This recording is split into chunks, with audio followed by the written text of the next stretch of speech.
भारत ठहरा एक संघीय देश। ये तो सर्वविदित है कि राष्ट्र के संसाधनों को सभी राज्यों और केंद्र के बीच साझा किया जाता है। प्रत्येक राज्य सरकार को अपनी जनता के कल्याण के लिए सब कुछ करने का अधिकार और कर्तव्य दोनों है, लेकिन उनकी भी जिम्मेदारी है कि वे दूसरे राज्यों की कीमत पर ऐसा न करें। दरअसल पंजाब की आप सरकार के एक ऐलान से ऐसा लगने लगा है कि आप अपने निजी स्वार्थ और राजनीति के लिए देश की एकता, अखंडता, संप्रभुता और साथ ही साथ इसके संघीय संरचना के साथ खिलवाड़ करने पर तुली हुई है। आप सरकार ने साफ कर दिया है कि पंजाब के नदियों का एक बूंद पानी भी दूसरे राज्यों में नहीं जाने दिया जाएगा। इस बात का ऐलान खुद पंजाब के वित्त मंत्री हरपाल चीमा ने किया। उन्होंने कहा कि पंजाब से होकर बहने वाले प्राकृतिक जल स्रोतों पर सिर्फ पंजाब का एकाधिकार है। राजनीति और सत्ता के कारण वे इतने सनक चुके हैं कि वो ये तक नहीं समझ पा रहे हैं कि पंजाब भारत का है और भारत पंजाब का। इन्हीं संबंधों के आधार पर इस राष्ट्र की संरचना टिकी हुई है, लेकिन वो इसे छिन्न भिन्न करने पर आमादा है। इतना तो भारत का बच्चा बच्चा भी जानता है कि भारत ने तो पाकिस्तान तक का पानी नहीं रोका और पंजाब सरकार अपने देशवासियों को ही पानी नहीं देने का ऐलान कर रही है। नमस्कार, आप देख रहे हैं TFI, जो है देश का सबसे बड़ा अल्टरनेट न्यूज मीडिया पोर्टल, और मैं अनिकेत राज आपको बताऊंगा कि कैसे अरविंद केजरीवाल स्वतंत्र पंजाब के प्रधानमंत्री बनने के अपने स्वप्नों को साकार करने में लग चुके हैं। इसी कड़ी में आगे कदम बढ़ाते हुए उनके खास और पंजाब के वित्त मंत्री हरपाल चीमा ने पंजाब का पानी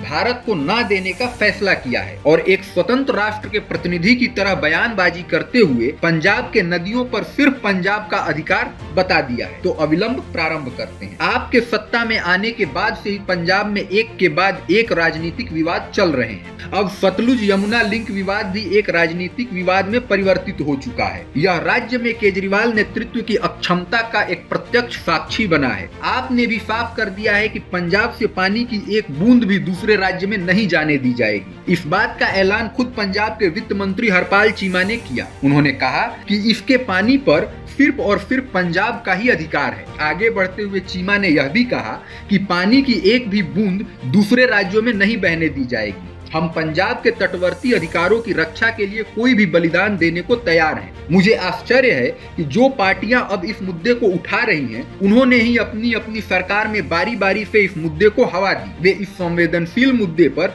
राजनीति करना चाहते हैं। पानी एक बहुत ही बुनियादी आवश्यकता है, विशेष रूप से पंजाब और इसके सीमावर्ती राज्यों जैसे हरियाणा, जो कृषि पर बहुत अधिक निर्भर है। सिंचाई के लिए पर्याप्त पानी की आपूर्ति एक नितांत आवश्यकता है। इसीलिए पंजाब में आप सरकार द्वारा दिया गया बयान राष्ट्र की अखंडता और राज्य की सुरक्षा की दृष्टि से भी काफी भयावह लगता है। लेकिन ऐसा क्या है जिसने इस तरह के बयान देने के लिए आप पार्टी को उकसाया? हाल ही में आपके राज्यसभा सांसद सुशील गुप्ता ने कहा था कि 2025 तक हरियाणा में आपकी सरकार होगी, जो पंजाब में आप सरकार के साथ सतलुज यमुना लिंक के निर्माण और हर खेत में पानी पहुंचाने के लिए समन्वय सुनिश्चित करेगी। जल्द ही पंजाब में एक राजनीतिक विवाद खड़ा हो गया, जिसमें कांग्रेस और शिरोमणि अकाली दल दोनों ने पंजाब में आप सरकार से इस बयान पर स्पष्टीकरण मांगा और इसीलिए आप सरकार ने कठोर टिप्पणी के साथ अपना रुख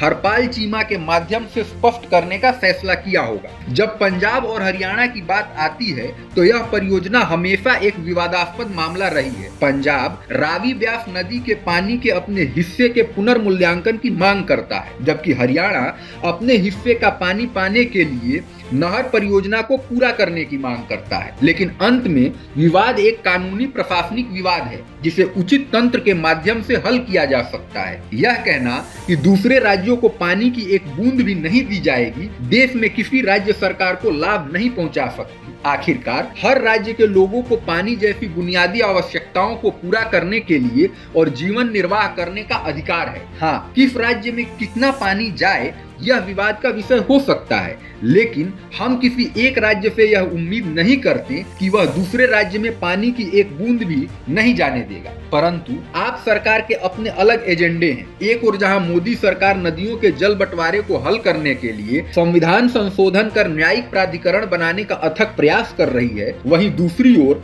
आप सरकार सत्ता के लिए जनता के भावनाओं को भड़काकर देश को बांटने का प्रयास कर रही है। प्रशासनिक तंत्र को इस पर गंभीरता से विचार करना चाहिए।